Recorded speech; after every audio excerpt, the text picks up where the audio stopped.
Today on 90 Feet Away, this one's a little bit personal. I speak a lot about parents' roles in youth sports. Today I'm going to be joined by my firstborn son, 31-year-old father of two and lawyer, Jordan Holtz. Jordan's journey through baseball has been a fun one for me to watch, but we tested each other at times. This is going to be a fun episode. Stay tuned.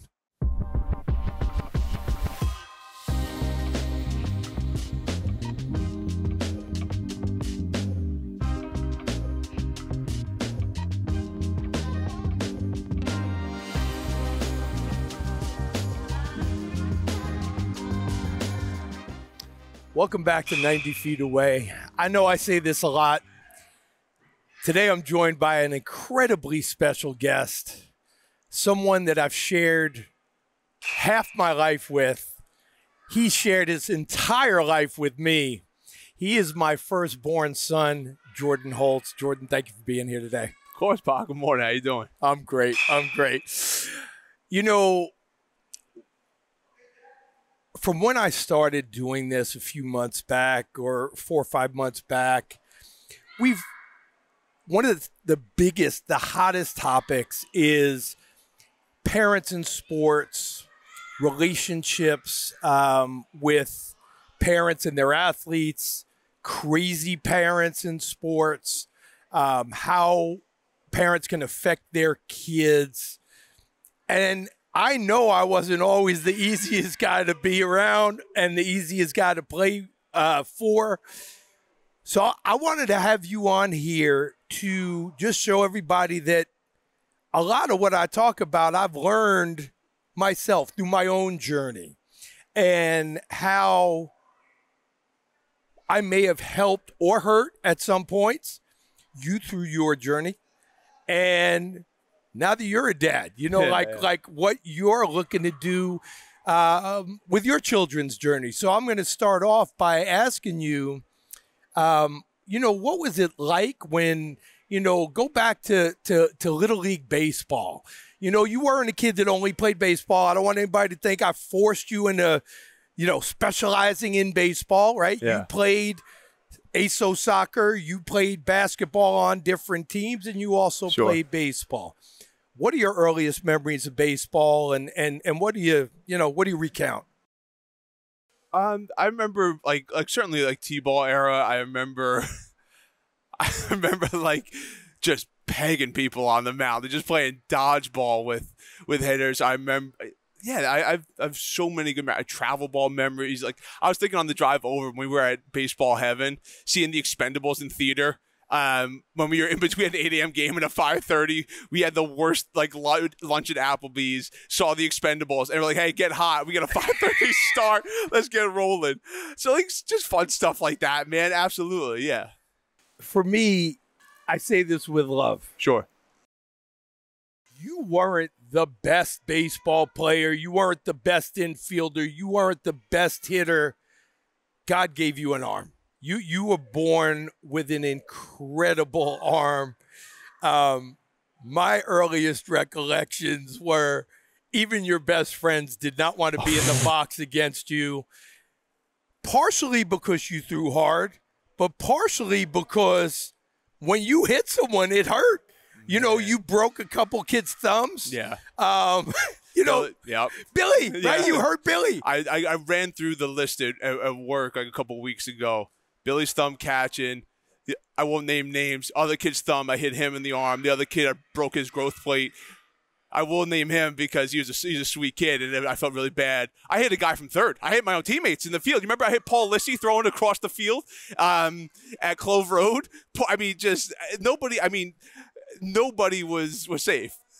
So, again, like, you had this incredible arm. I always thought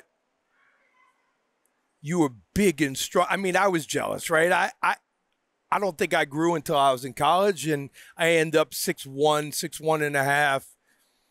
In 10th grade, you're like 6'3". probably 210-ish. I think I graduated high school like 6'2"-ish, 200. Okay. So I was. But then you got to small was never skinny, never an adjective. But you got to 235 as a freshman. I was like 5'8", 160, and I didn't throw 90, right? Like you were throwing 90, but you hated hitting. You hated hitting. Like the thing I love most, you despised. You were the earliest PO that, like, by choice, just didn't want to hit. I was bar mitzvahed, and then I decided at that time, I'm now a man in the faith. I will no longer, I have an obligation to fulfill, and hitting is going to detract. The most fulfillment I got hitting is hitting fungos to guys like a Bucknell. Coach Heather would let me hit fungos midweek. That was hitting. Like I was thinking about it earlier too, because I figured you might ask me this. I was like, by the time I was like 13, 14, I was like, this isn't exciting. Like, and especially having been on the other side and hurting people. Not exciting. I remember having the conversation, and you just said, Daddy, hitting just isn't fun. And for the life of me, I couldn't understand it, because even as a little kid, we all took our turns playing the field and collecting balls so that we could hit. Mm-hmm. You had no interest in hitting. The way I think I framed it as a young man, and I think maybe I still would, is I thought of pitching as being on the offensive and hitting as being on the defensive, which is probably counter to, I'm sure any successful hitter thinks of hitting. I like the idea of, hey, I knew what was coming. I saw tendencies. Also, like, I knew that, hey, I might miss one arm side high here and could set up a slider. You know, like, that was more fun than, like, hey, I might catch one high and in and not interested. We'll talk about what you did later on in a little bit. I want to start out with probably one of the ugliest days of my life as a father, definitely as your coach. I've spoken about me talking to people. I think you were 11 or 12. I remember we had a game against Shrub Oak. We're losing 3-2. We have runners on. And, you know, no different to this day. The only thing that angers me in baseball is if one of my guys strikes out looking. Because to me, if you strike out looking, you're not prepared mentally. You're not prepared emotionally. You know, you struck out looking to end the game. I went a little bit crazy. I was throwing equipment. I mean, I was a lunatic. It was one of the worst memories in my 31 years of being a father. Do you remember that as vividly as I do? Vaguely. Not really, but, you know, it's funny. I think this might be a good time to, like, correct the record, perhaps. I think with John Doherty, like, you referred to yourself as, which I don't think is fair, man. Like, coaching kids is hard enough. Coaching your own kids, I imagine, is harder, as I'm sure I find out too. So, like, you spoke about your journey when we first started, and I think to refer to yourself as an asshole is to not acknowledge the journey you were on, and certainly that we were on in our relationship, and as part of the growth. And you scar the people you love sometimes. The scars are a sign of healing. You know what I mean? Like, that's so. Such is the nature of our journey. I wouldn't have it any other way. We are who we are because of the things we went through. So I agree, and I'm thankful that you're incredibly mature and unbelievably so. I remember it as one of the worst days of my life because Mommy and I had taken two different cars to the game. You went home with Mom. I imagine, yeah. You went home with Mom after my tirade. And in the 33 years that Mommy and I are together, she's never spoken to me the way she did that day. Told me that she loved me and she loved everything about me, but that I would never speak to any of her children like I did that day. And it so affected me. I remember going to work the next day. I was still in the fashion business. And I really, I sat there and I wrote you a letter. I wrote you a letter of apology for my actions. And, you know, again, we live and learn. Like you said, scars promote healing. And But I tried to walk away. At that point is when I sought help for the why. Why did I act like that? Why did I care so much? And I'm not saying you didn't, but your day wouldn't have been ruined. We lost a game. It was a baseball game. It's a summer ball game. Yeah.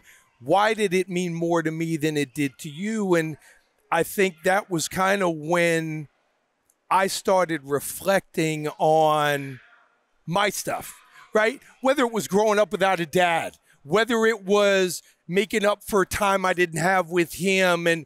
And so I stepped back for a year or two with you. I don't know if you remember that. Sure.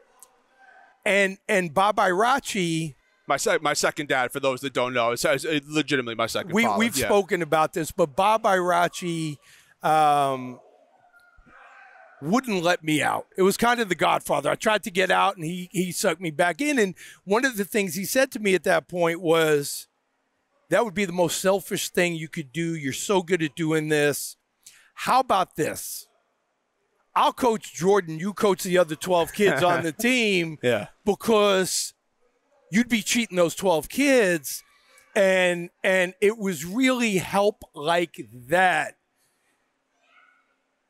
I needed to understand as a father, Jordan, that there needed to be a separation of church and state. Sure. I was always going to be your dad, or as you call me, Pops, or bald head, or whatever. Yeah, right. But I was always going to be your baseball coach. I'm thankful every day for the relationship I have with you and your siblings. But I think you had it the hardest because by the time I got to Sid, I was different. Definitely by the time I got to Brett, I'm not going to say I was soft, but I let Brett lead me more than the other way around.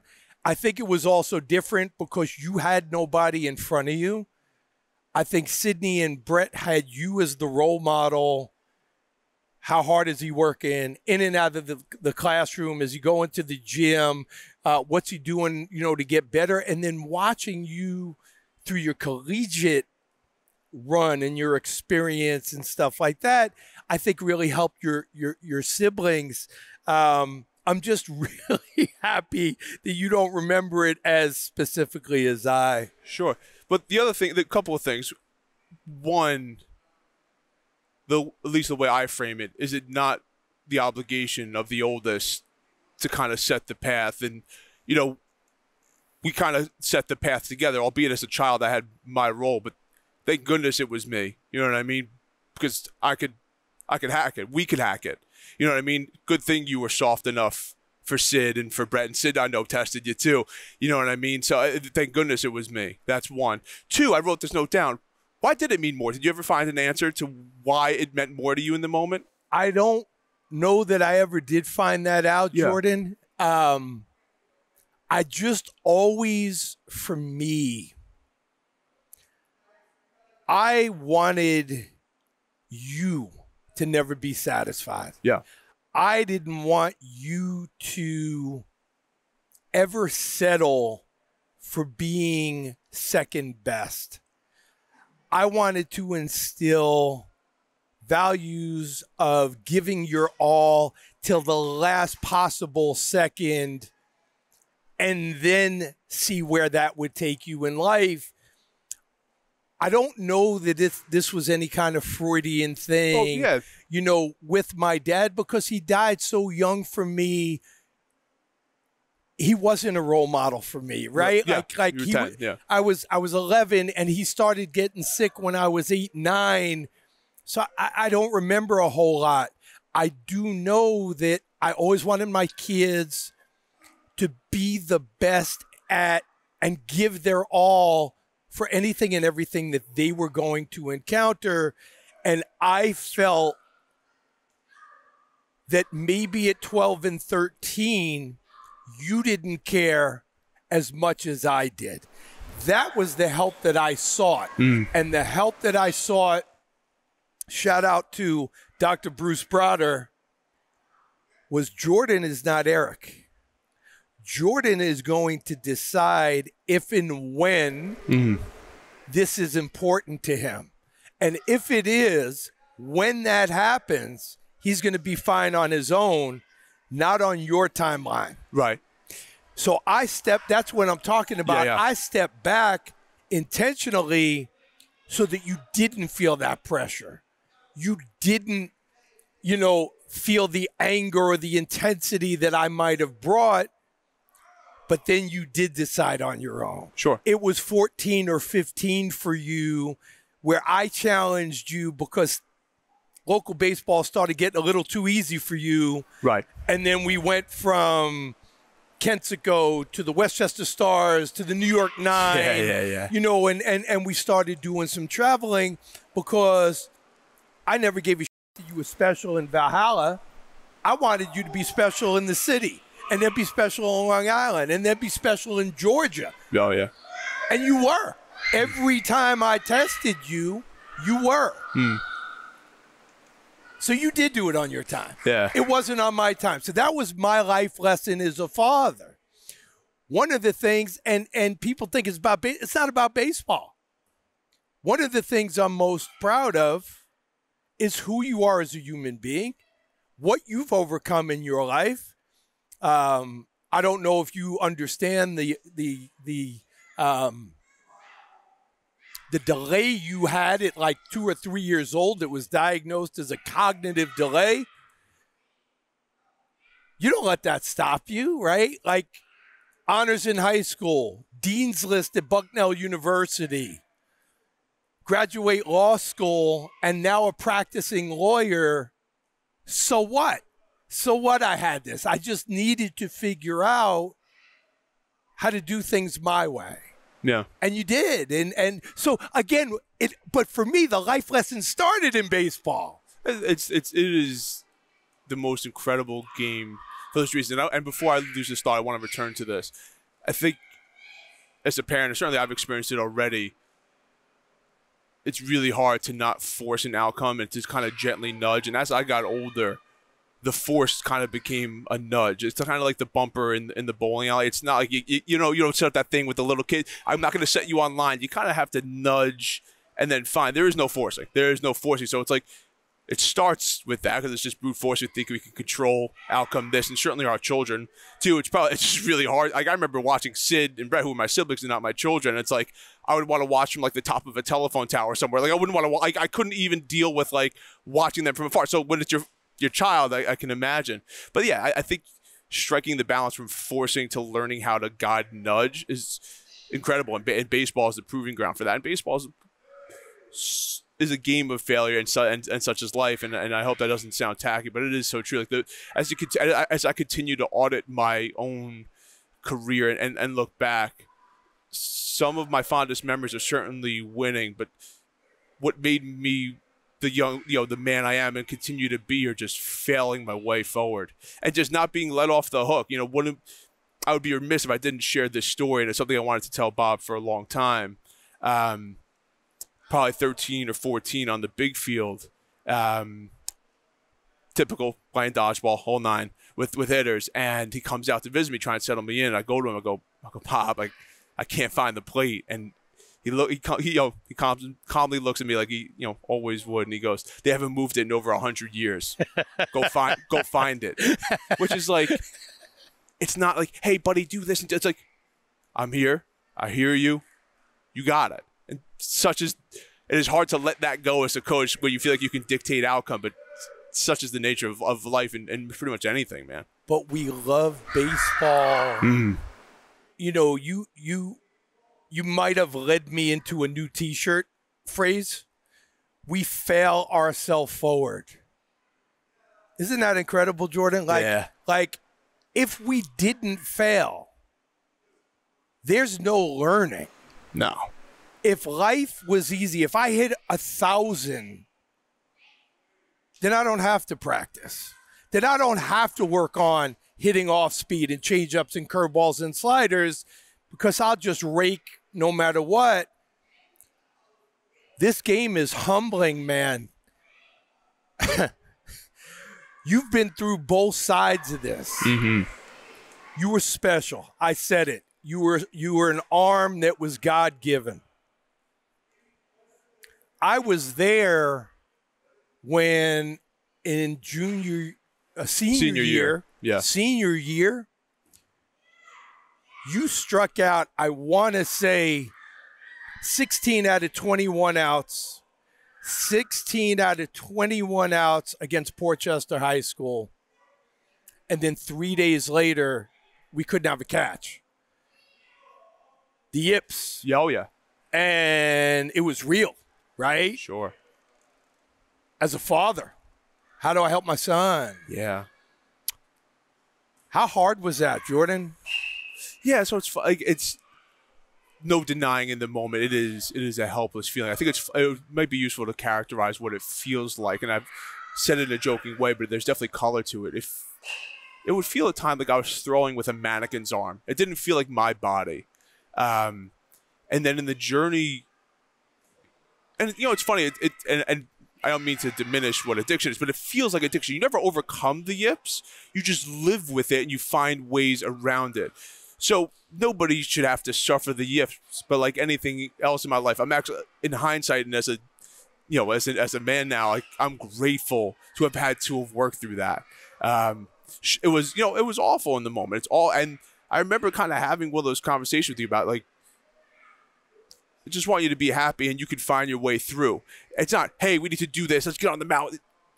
You find your own way. And I was probably 17, but it was certainly difficult. But it was probably the hardest thing for me as a dad. That I'd be helpless. Helpless because you had literally just struck out 16 to 21 batters. Helpless because now you're on your way to college to go pitch. What do we tell Bucknell? Like, this kid can't throw a strike. You're literally launching balls up the screen. Like, I want the audience to understand. Oh, man. High, I mean, arm side high doesn't speak. Arm side high, 10 feet, right? Like you once told me it felt like you were holding an alien in your hand. Like the baseball felt like an alien. Yeah. I remember reaching out, shout out, because I did not know how to help my son. There was a first-round draft pick out of Ohio State named Alex Wimmers. Alex was a first-rounder. I think it was the Twins. He goes out, first outing, throws 16 pitches, all balls, walks 4, has the yips. I reached out to him on social media, and the guy was humble enough to help me help you. Throwing a football, throwing a frisbee, throwing anything but a baseball until you felt happy and comfortable again. Yeah. It's funny. This might be a good time to go through some like yip checklists that I feel like were just fun. And I think the other thing that made my yips worse, oddly enough, was lower body, upper body connection. I found that I was really comfortable in a square staggered stance, turn the hips and just throw. I remember that always feeling fine. As I got older, working in a rocker from, let's say, 60 feet, which if you weren't warm yet, it felt weird. Always felt weird for me to go like 50%, 60%. So going from a rocker, isolating the legs, and then getting to 90 and doing step behinds, and I can let it rip now. That was all good. And then throwing a softball. Softball felt good. Football, absolutely. But yeah, those are a couple of checkpoints, especially like for anybody else out there that's struggling with it. 60 feet and in, if you want to go square stance stagger and just kind of take your lower body out of it, that helped. I don't know. I don't know why. Maybe it was just less to coordinate. But it also wasn't overnight, Jordan. No. I mean, tell the audience, this took some time to get you through this. Years. And first of all, it's never like I filled it up anyway. You know what I mean? I was always kind of effectively, you know what I mean? I was never a 65% first strike guy. You know what I mean? Like I was. On your good days, you were effectively wild. Yeah. Oh, yeah. Absolutely. But it was a years-long process. If it started freshman year, having Tommy John also helped because you relearn how to throw. And then senior year, it was certainly better. Some of my best ball I threw was after college, like from 23 to 25 or whatever. And it was just kind of loosey-goosey. But, yeah, it was throughout all of that you find process and ways to deal. But, again, so that goes back to life. Yeah. There's a reason that corporations hire ex-athletes. There's a reason that corporations hire ex-military. I don't give up. Yeah. I'm going to find a way around this. It may not be the smoothest. Or through it, yeah. Right? But one thing for sure, I'm not going to give up. What from your childhood to now, you're working on multi-million-dollar deals in financial law. Do any of those ever like consciously come up? You know, I need a break. Let me catch my breath and I'm going to get right back to it. What do you think you take with you? You know, it's funny. I just thought of this now, and shout out Howard Schiff from Emmett Marvin. But stepping off the mound at baseball is like stepping away from your work and taking a second to revisit what you did, and just having like air is your best friend in pretty much anything you do, and that includes in work, where it's like, and it's not always possible, but you try your best, like professionally, like tight deadline this. Work hard, know that you've trusted the process, you've put the time in to understand what you're doing. Step off the mound, take a second, tie your laces, get back and revisit what you just did, and then check it off. So that is like as direct as it gets to like something from ball. And the other thing is just taking ownership of your actions. Nobody and certainly the law profession is perfect, and mistakes are to be avoided as best as you can. But to take ownership of a failure starts in ball. Hey, I missed a sign. Hey, I missed the delayed steal. You name it.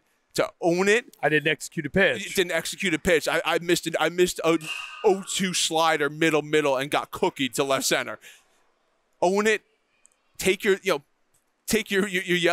reprimand from coach and move on. Such is life. One thing that I always admired, and I wished I could have bottled. I don't know if I ever told you this, but I truly wish I could have bottled, and to this day I would sell it and make a lot of money. Your confidence. And when I talk about your confidence, I think it was, I don't know how much you truly believed in yourself inside, but the outside Jordan was listening to headbanging music to get you pumped to pitch, and your mentality was, how dare you think you can get in the box against me? How dare you? Shout out to the audience. And this is old school baseball. I am not condoning this. I may teach this. Not online, not on YouTube. Let me put a disclaimer across the screen. Yeah, there's definitely going to be a disclaimer here. All right. Jordan Holtz was known for, if someone bunted in a big square to bunt in a big situation, there was an 88 to 90 mile an hour fastball coming at your teeth. Good luck to you, because you're either going to get out of the way or pop it up to protect your face. He didn't care. So that's what I'm talking about, owning the field. I'm going to fast forward to another story. Jordan meets this guy online. This is, again, stuff I don't understand. 2011, 2012. What does this mean? I'm in a group chat. I have no idea. Jordan meets this guy who would become his roommate and then become his best friend throughout college. They're in each other's wedding parties. Jordan threw a fastball behind this kid's head on purpose and then struck him out with a slider because the kid didn't want to get back in the box. And he did this to his best friend, like arguably his best college friend. This would be a good time to tell them, too. Remember when I forget where we were. I dropped down, I faced you. To Krentz's credit, by the way, I don't remember. I remember Krentz hitting like a single to like right field or something like that, which is like, when I faced you, I did not want to hit you for my life. I did not want to hit you. I did not want to hit Krentz. You grounded out hard to third. I was smitten with that. We'll talk about it later. I'm getting ahead of myself. We'll talk about it later. I don't know where that I don't know where that came from. But yeah, I used to get nutty, man. I miss that. I miss that intensity. I have that intensity focused because I have a responsibility to be strong for children, and I don't want to be like sound like a hard up, but like that is the intensity I approach some of my lifts now. And this body doesn't scream abs, this penny vodka, chicken cutlet, but I've been in the weight room. You know what I mean? Like I still do my things. I have obligations the whole nine. I carry that to my lifts, and I get a microcosm of it. But I remember being wild on the mound. Wild, dude. Yeah, being like just disconnected from reality. Like I was just absolutely like, yeah, oh, yeah, man. Where you would get disciplined by your coaches, you still didn't care. Like you were still going to when I threw that kid to Valhalla, and coach, he said he was screaming at me. Didn't matter. Yeah, didn't matter. You go do it again. Right at the sternum, I threw that ball. I think he may have popped up too. Oh, you had a lot of bunt pop-ups.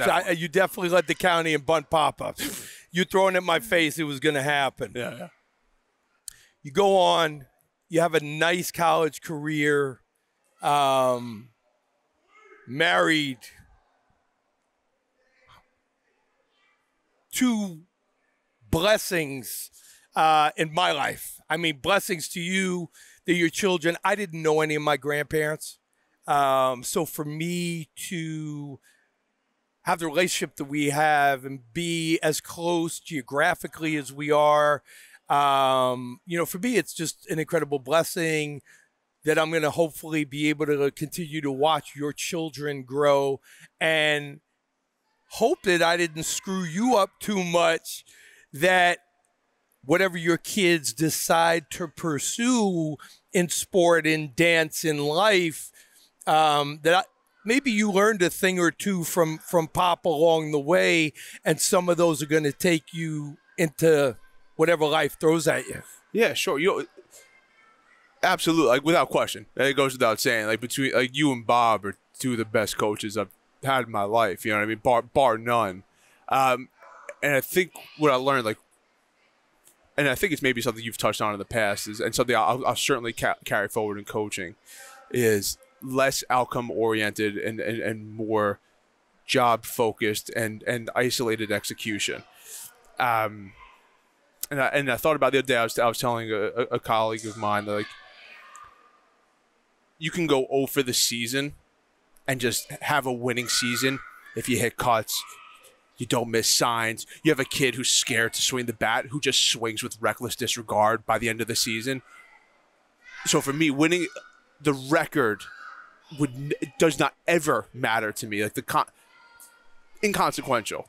The ultimate goal for me, as I probably will move forward into my life with coaching, is making a positive impact on kids and to distill it down, to help shape young men and women to be contributing members of society, to take ownership of their actions. I think for me, a sign of success for a team that maybe I'll coach one day, and something I used to do when I was coaching when I was younger, is after 2 or 3 practices, they're running warm up. Just taking ownership of little things like that they mean the world when they're done with discipline and intent. That to me is success as a coach, and you learn that, and we've learned that through our journey, and certainly something I'll carry forward. I've talked about this a lot, and I'm not going to get emotional. Dave wants me to get emotional. I'm not going to get emotional here. I say this a lot. What scares me about this time in the world is parents don't parent. They do, but they're more concerned about being friends with their kids. I'm proud to say you and your siblings are my best friends. Without question. Today. When you were young, you weren't my friend. I made it clear that if you messed up, you were going to get a foot in the ass. Sure. Right? Mommy, too. That needs to happen more. It can't just be, oh, darling, it's okay. No, it's not okay. No. I can't strike out 4 times and it was the umpire's fault. You struck out 4 times because you suck. Mm-hmm. I failed the math. Well, did you study? Well, no, I didn't study. Let me go, talk to the superintendent because the math teacher's terrible.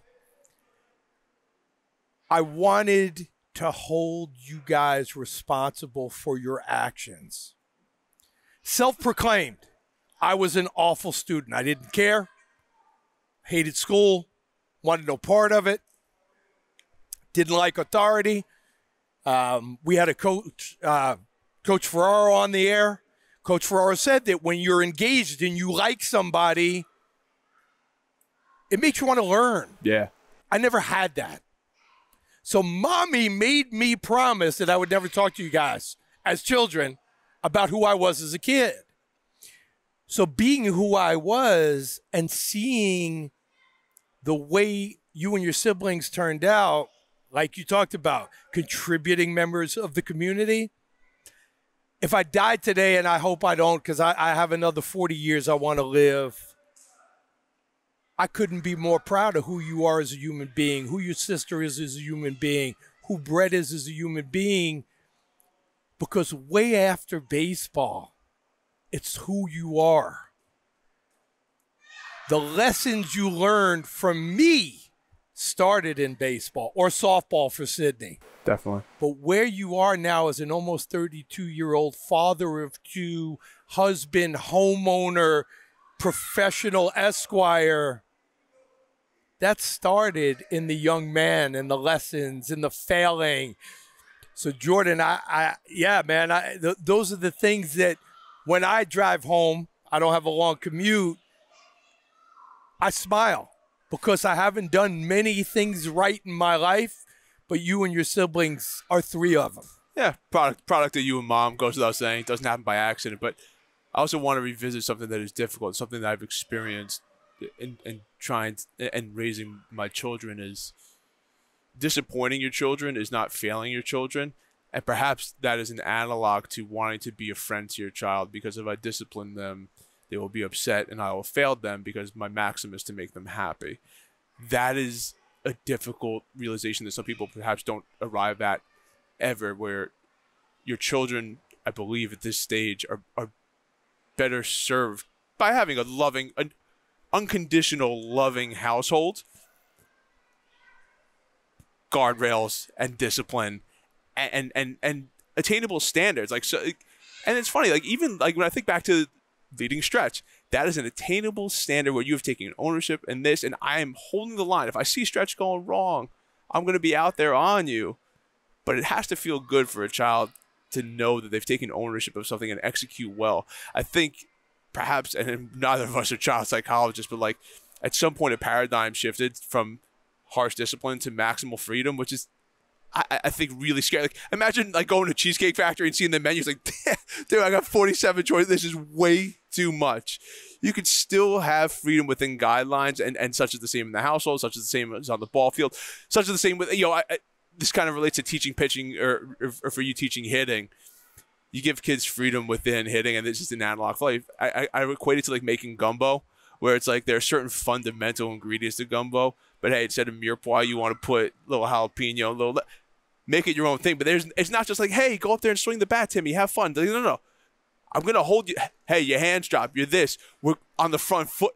You have to hold the line somewhere. But if there's comfort to be had in giving them some guidelines of freedom within it, that I think it all ties into how maybe early parents of young kids parent their children. They're scared to perhaps put guidelines. So it doesn't feel good to make your child upset, but it is critical.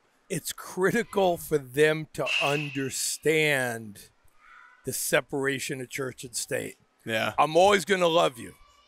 You messed up. Mm-hmm. Nana, my mom, who passed away in 2011, 12. 11. One of my lines I would hear very often was, I'm always going to love you. I just don't like you sometimes. Oh, sure. And that was a tough thing for me to hear when I was younger. I understood it a lot more as I got older. You guys started to challenge me a little bit more. I might have wanted to choke you guys at times, but like I got it. And by the way, we should be on record saying like that is totally okay. Like these are the people you, like. It's and as a young parent, like I should probably check in with you and tell you this. Like it's incredible how much you could love someone that just dry, like it love and hate. Oh, but no. Right. But that love and hate. I love your mother more than anything. She can flip my switch quicker than anyone I've ever had in my life. Straight up. And it could be a look, it could be one line, it could be an action, and she knows it. I love her more than anything. Speaking of, you are blessed with an angel on earth. Your wife, who, athlete, incredible looking, feelings, personal, loving, caring, smart. You outkicked your coverage a little bit. Yeah, Shout out to Nikki, who was also the greatest daughter-in-law I could ever ask for. My own son didn't do this when I was coaching in Japan, in Tokyo during COVID in the Olympics. Made it a point to FaceTime me every day on her own with my granddaughter, so I didn't miss a day for the 6 weeks I had to be gone. That's who he's married to. What's next for you? What's next for you, for your family? What do you want to do with your family, similar or different than we did as a family, Jordan? Wow, what an interesting question. First is like continue to guide them in their endeavors, like let them experience life, openly discuss with them, as I do with Riley now, who's 3.5, how I fall short in some of my standards for myself. I've tried. I think it's really important for her to see that neither mommy or I are infallible. And I think giving my children that early in their life, I hope, will benefit them. It humanizes your parents and gives your kids perhaps the opportunity to humanize you much earlier than they otherwise would. So continue to be emotionally available and try and take account of my own actions, because certainly I fall short regularly, but certainly in the past 2 years, I've gotten much better at taking account for my actions. And certainly Nikki's an incredible help, and I've been blessed my whole life to have people like that. You know, we spoke about the Irachi. Shout out Rob, who's one of my best friends in the whole world when we coached together. And, you know, talking about taking account for your actions, taking audit, which is something you should do regularly. We coached together one summer, and it was after a game. I think it was our 15U boys. We won a big game, but it was kind of contentious, and in the huddle, I must have rattled off a series of 4-letter words that were just unnecessary. And leading up to that, during the game, Rob and I probably made some mistakes, and he sent me one of the most important emails I've ever received in my life, kind of running through what happened and telling me, "Hey, bud, I love you. I don't like the way you spoke to the kids after the game. We have ownership to take." I got to pull up the email and I could send it to you. Wow. But it was essentially, wow. And it was, and I'm so blessed to have Rob in my life, and Bob and Carol and everybody in my life. But that is just any partner, friends are your partners in life. You're my partner. My wife is certainly my partner in life. But it's to continue to be open to understanding where you fall short, because I think acknowledging mistakes is difficult for a lot of people, but it is incredible, and then coaches included, to recognize you're not infallible and to own it, and you can. It's not the end of the world to be wrong. For people that don't understand the power of youth sports, you're talking about your friend who's your age, who I think you met. He moved in when you were like 6, 7, 8. Okay, I believe so, 7 or 8. You ended up marrying him, right? You were the officiant at his wedding. Thank you for clarifying that. Yeah, it was just, no. Yeah. You were the officiant at his wedding. The impact of all the different relationships. This isn't about just winning and losing baseball games. This isn't about just being the best high school baseball player. This is a relationship now that is 23 years old. His parents are your second parents. If not for youth sports, right, you don't meet these people. You don't have the same journey that you have. And people always look at the destination, Jordan, and they don't take enough time to figure out that everything is about the journey. Learning about myself, learning about my kids. How do I help them? How do I help myself? How do I get better? Never being satisfied. Those are the things that, for me, if nothing else, if you remember nothing else about a conversation we had, I would always say to you and your siblings, I don't give a shit what you are and what you want to be. Just be the best at it. Effort, attitude, energy, and everything you do in your life, and I'm okay. Do you remember that? Yeah, absolutely. Like, yeah, And another thing that's critical here is youth sports, and in particular baseball, just because it was my first love, is such an incredible proving ground to build the first foundational blocks of who and what you are and what your character is. That's parents included. Meaning, being a spectator parent, watching your child play exposes things about you that if you can remove the veil from your eyes and step back, youth sports is it's great for everybody. Truly great for everybody. It's one of the one incredible blessing we have in this country and here to be able to engage in youth sports. And yeah, Little League is so wonderful for that, and baseball is so wonderful for that. Kids learn, by the way, without zero consequence. If you go over the day, zero consequence. How do I cope with failure? How do I deal with my emotions? How do I deal with my fears of failure? Parents, how do you watch your children fail? In a zero consequence context. It is such an incredible place to go forth and prosper from, because the consequence of failure is being a little sad on the car ride home, having dinner, going to school the next day, and getting the opportunity, if you can see it, to do it again that much better from it. It's paramount. Here's what I'm going to say. Sure. You made me a dad. I was proud that day. I've been proud to be your dad and part of your life every step of this journey, every day into being Pop-Pop. And, you know, watching your chrysalis going from athlete to attorney has been nothing short of amazing for me. Not going to get into it. I remember a conversation in my bedroom one afternoon when you weren't so sure about following this journey. I'm incredibly proud of who you are. Always have been, always will be. And thank you for being you. Thank you for spending a little time with us today. And I love you, man. That's it. Thanks, Pop. I love you too. This is fun. This is awesome, man. Thank you.